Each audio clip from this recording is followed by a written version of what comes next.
Imagine signing a $10 million check for a state-of-the-art robotic factory. You walk onto the floor, and there are just thousands of sensors blinking, robots moving in, like perfect automated synchrony. Yeah, it looks like something out of a sci-fi movie. Right. And you assume your team has absolute instantaneous clarity on every single piece of equipment. But then you walk into the manager's office, and your lead engineer is literally tracking machine failures on a dry erase whiteboard. Oh, I've seen it firsthand. It is a completely jarring reality for a lot of facilities right now. Because the data they actually need is just trapped inside some unreadable database. So welcome to the deep dive. Glad to be here. You know, you have this incredibly data-rich environment, but because of the technical barriers, the people actually running the floor are just completely starved for actionable information. Exactly. And today, we are opening up a stack of technical documentation, architecture diagrams, and user manuals, all dated February 2026, for something called the HumAIne Semantic Inference System. Which is quite a mouthful. It is, yeah. But our mission for this deep dive is to explore how this specific sister acts as a bridge between those highly complex industrial data webs and the plain English natural language you and I are speaking right now.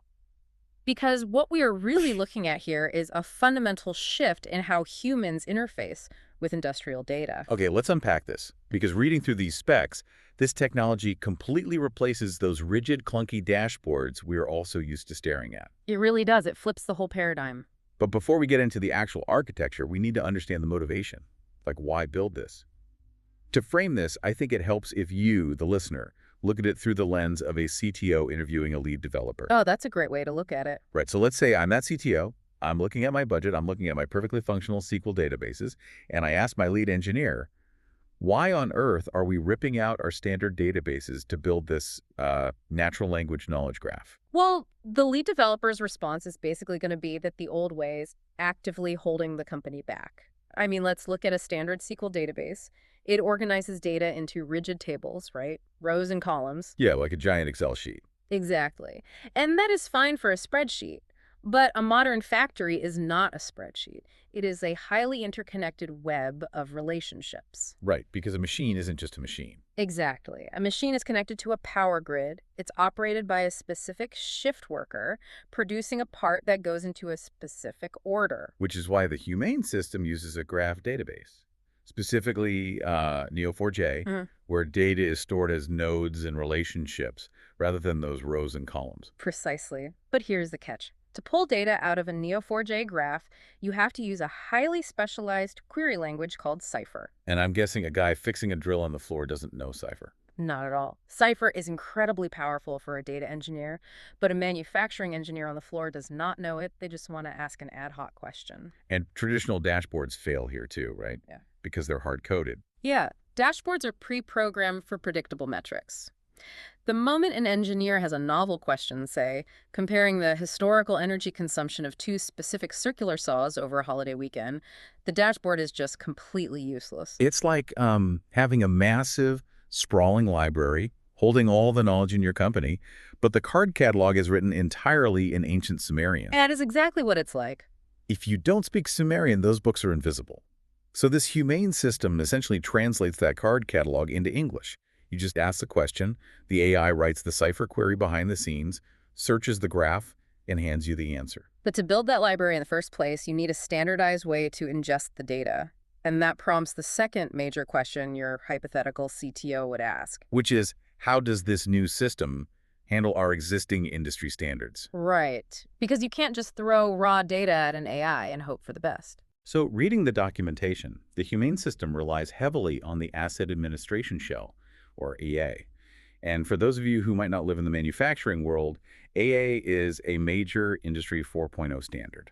It's basically the backbone of modern factory data. Right. It's essentially a massive JSON file, which is just a simple, lightweight text format used to store and transport data. This JSON file describes physical assets, their submodels, energy consumption, manufacturer details, all of it. And HumAIne ingests this text data and automatically generates the graph. But playing the skeptical CTO again here, translating a massive text file into a complex graph sounds incredibly messy. Like, how does the system actually know the difference between a general category of a machine and the specific piece of iron sitting on the floor? You've identified the exact friction point that trips up most industrial data projects. Really, just telling things apart. Yeah, it's a huge issue. But in the ASJSON format, there is a specific field called asset kind. And this field explicitly flags whether an entity is a type or an instance. Okay, wait, let me ground this in a physical example. Are we talking about the difference between looking at the original patent blueprint for a Honda Civic, Right. which would be the type, versus pointing to the actual scratched up 2014 Civic parked in spot number 4, which is the instance? That is the perfect analogy, yes. And the documentation shows there's another field called derived from in the JSON data. Okay. When the HumAIne system ingests this data, it translates that derived from tag into a very specific graph relationship called HasModel. So the system draws a literal mathematical line connecting the scratched up car in spot 4 back to its original blueprint. Exactly. And if we connect this to the bigger picture, this specific relationship is the core mechanism that allows the AI to accurately answer counting questions without hallucinating. Ah, because LLMs are notorious for hallucinating numbers. They really are. So if an engineer asks how many heavy-duty drilling machines are currently available, the AI doesn't just blindly count every single node in the database that happens to contain the word drill. Right, because that would count the blueprints, the manuals, everything. Exactly. Instead, it finds the blueprint, the type node traverses that HasModel relationship to locate only the physical instances on the floor, checks their operational status, and delivers a mathematically accurate count. Oh, wow. It completely separates the theory from the reality. That solves the data structure problem. Yeah. But my final CTO question is about the brain of the operation, the actual LLM talking to the user. The fine part. Right.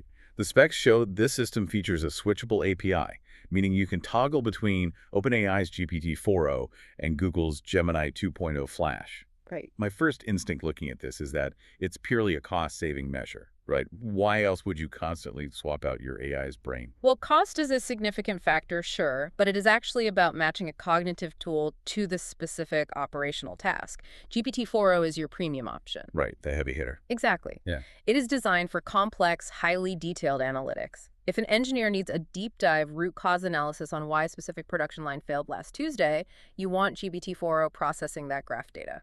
But it is slightly slower and more expensive per query. Right. And if a floor manager is literally just walking past a station and asking their tablet, hey, is machine 4 currently running? You don't need a massive, expensive neural network to answer that. Exactly. That is where Gemini 2.0 Flash comes in. It is optimized for speed and high-volume, lower-cost interactions. Makes sense. By building in a switchable API, the developers gave the enterprise the flexibility to route complex analytics to the premium model and rapid operational checks to the FASTA model, all without having to rewrite the underlying architecture. Okay, so we understand the value proposition. We know why we are using natural language instead of SQL. We know how the system tells a blueprint from a real machine, and we know when to use which AI model. We've covered the why. Right. But here is the massive elephant in the room. An LLM is only as good as the data you feed it. Garbage in, garbage out. Exactly. If you ask a question and it fetches the wrong data from the database, it will just give you a very confident, very articulate hallucination. How does this system actually fetch the correct manufacturing data out of a graph containing hundreds of thousands of nodes? Well, this requires looking closely at their multipass retrieval pipeline. Because you are entirely right, knowing what data to retrieve based on a conversational human question is a massive mathematical challenge. So let's get into it. The architecture diagrams show a two-stage retrieval process, followed by a re-ranking step. Pass 1 is the bi-encoder retrieval. Right. They use a model called all-middle LM L6V2 to create what they call 384-dimensional dense vectors.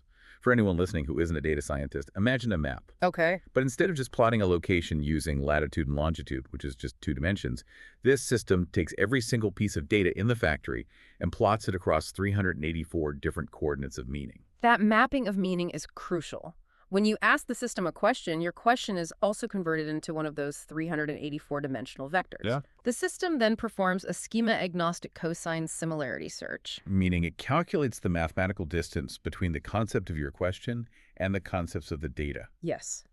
If you search for power issues, the vector for your question will physically land close to the vectors for voltage drop or blown fuse in that mathematical space. Even if the exact words don't match. Exactly.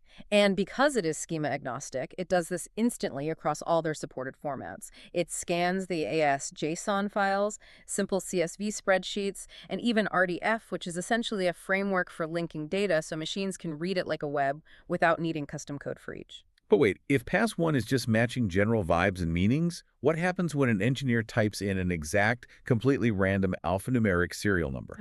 Because a semantic search would completely miss a string of random letters and numbers. Yeah, right. It doesn't have a meaning in the traditional sense. You are anticipating the exact flaw of relying purely on vector search. In a factory, broad semantic strokes are not enough. If you need the specs for Drill 1 Titan, close enough is a failure. Which is why they built Pass 2. Exactly. So can fallback. This is a parallel keyword matching search.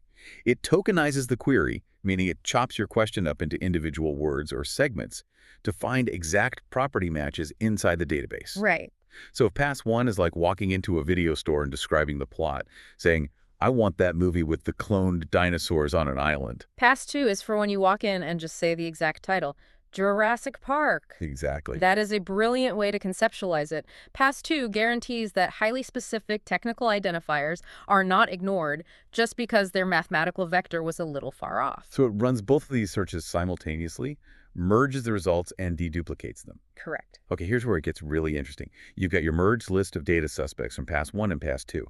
But the system does not just hand that list to the LLM. No, it doesn't. It forces that data through a third phase. Cross-encoder re-ranking using a model called EMS-Marco-MinLM L6v2. The documentation claims this extra step improves precision by 15 to 25%. Which is huge. Right, but why go through the computational hassle of a third pass when you already have the data? Because a 15 to 25% precision improvement in an industrial setting is the difference between fixing a machine in 10 minutes or shutting down a production line for a day. That makes sense. Here's the mechanical difference. A bioencoder Pass 1 evaluates your query and the database documents independently. It plots them on your 384-dimensional map and simply measures the distance. Okay. But a cross-encoder evaluates your query and the document jointly. It uses a full attention mechanism. Meaning it looks at the context. More than just context. It actively analyzes how every single word in your specific question interacts with every single word in the retrieved document simultaneously. Oh, wow. So if we extend that video store analogy, if Pass 1 is asking for Dinosaur Island movies and Pass 2 is looking for the exact title Jurassic Park, the cross-encoder is like the film buff friend standing next to you. They read your exact mood, they know you hate the sequels, and they actively compare the top 5 movie options against each other to hand you the absolute perfect DVD. And that film buff is essential for manufacturing precision. A bioencoder might loosely group two similar drilling machines together. Because they mean roughly the same thing. Right, but the cross-encoder understands the subtle linguistic differences in the specific phrasing of your question. It ensures the engineer gets exactly what they asked for, perfectly ordered, from most to least relevant. And as I read through the post-retrieval processing steps, they do something wildly clever before sending this perfectly ranked data to the LLM. They use compact token encoding. Oh, this is fascinating. Basically, they compress the data payload by replacing repeated property keys and node labels with simple integer indices. Right, which is a highly practical engineering solution. Large language models have fixed context windows. They can only process so many words at a time. All right, so if the word manufacturer appears 50 times in the graph results, the system strips the word out, replaces it with the number 1, and just hands the LLM a tiny decoding dictionary. It's so elegant. The specs say this shrinks the data payload by 30 to 60%. That means you can fit significantly more manufacturing context into a single prompt without hitting the LLM's memory limit or driving up API costs. It is just a phenomenal way to maximize the efficiency of the AI. So the engineering team has successfully built this precise, compressed, multi-pass retrieval engine. It searches by meaning, it falls back on exact keywords, it uses a cross-encoder to re-rank for ultimate precision. They've built a beast of a system. They really have. But this brings us to a critical troubleshooting question. How do you mathematically prove this actually works? You can't just deploy an AI to a $100 million factory floor and tell the board, trust me, it feels right. You absolutely cannot. You need quantifiable, empirical metrics. And this is where the academic rigor of the HumAIne project is most evident. They built an entire evaluation framework to stress test the system before deployment. Yeah, looking at their evaluation.py file, they outline a suite of metrics. The first category relies on traditional metrics, specifically something called BLEU alongside RG. Right, the old standards. Now, BLEU measures n-gram overlap. For our listeners, an n-gram is just a contiguous sequence of words.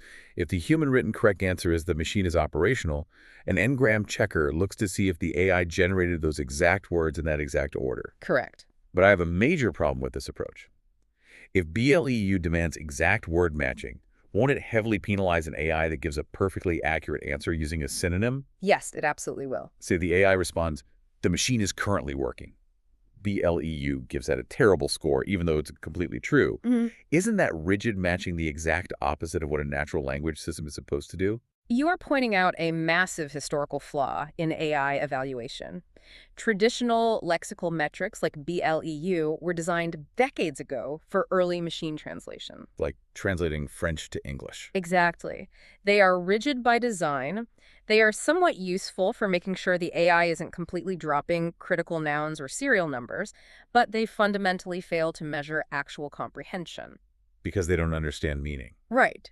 They heavily penalize the exact linguistic flexibility that makes large language models so revolutionary in the first place. So how does the development team fix that? How do you mathematically score whether a machine actually, understands the context? Well, what's fascinating here is that the framework counters those lexical limitations by integrating advanced semantic metrics. Okay. Specifically, two models called BLERT and SentenceBERT. These are not just algorithms counting matching words. These are entire AI models dedicated entirely to evaluating the output of other AI models. Wait, really? AI grading AI? That is wild. How does BLERT actually grade it? So BLERT is a learned metric that has been pre-trained on thousands of human quality ratings. It has learned what humans consider to be a good or accurate paraphrase. Oh, that's smart. But SentenceBERT is where the real verification happens. It takes the AI's generated answer and the ground truth human answer and converts both of them into dense vector embeddings, exactly like the PAS1 search pipeline we discussed earlier. The 384-dimensional map. Exactly. It then mathematically measures the distance between their meanings. So if the human says the conveyor belt is jammed and the AI says there is a blockage on the transport belt, BLEU would score that as 0 because the words are different. Right. But SentenceBERT plots them on that 384-dimensional map, sees they are physically overlapping in meaning, and scores it a near-perfect match. Exactly. When a developer runs this framework and sees a high SentenceBERT score, it proves to them that the system is truly mimicking human understanding. It's not just faking it. No, it validates that the AI's accuracy is based on comprehending the industrial context, not just acting as a glorified keyword parrot. That is incredible. And combined with their automated cipher query evaluation, which mathematically checks that the AI is pulling the right nodes from the Neo4j graph, the enterprise can deploy this system with absolute confidence. Man, we've covered an incredible amount of ground today. We started by exploring why a modern enterprise would tear out those rigid SQL databases in favor of a graph system that actually speaks human language. We dug into how the asset administration shell allows the AI to differentiate between a theoretical blueprint and a physical piece of machinery. Right, the scratched-up Honda Civic. And we analyzed the mechanics of the retrieval pipeline, the by-encoder mapping semantic meaning, the token fallback catching those exact part numbers, and the cross-encoder fine-tuning the results like our video store film buff. All of which leads to a mathematically rigorous evaluation framework that proves the system truly understands the reality of the factory floor. The core takeaway for you listening to this is that we have finally crossed a massive threshold in industrial technology. I mean, for decades, managing complex data required humans to adapt to the machine. You had to learn its language. Exactly. You had to learn its specialized language, navigate its frustrating interfaces, and conform to its rigid logic. But with systems like the HumAIne semantic inference architecture, the machine is finally adapting to us. And that shift raises an important question to leave you with. Let's hear it. Right now, this system is an incredible tool for querying reality. It maps out physical assets and tells you exactly what is broken or available in real time. Right. But as these vector embeddings get richer and the cross-encoders get even more precise, Well, what happens when we eventually allow the AI to not just read the graph, but actively suggest physical redesigns of the factory floor based on the bottlenecks it discovers? Oh, well. From simply answering our questions to fundamentally re-engineering the physical world around us, it makes you wonder what the factory of 2030 is actually going to look like. Thanks for joining us on this deep dive into the humane semantic inference system. Until next time, keep exploring.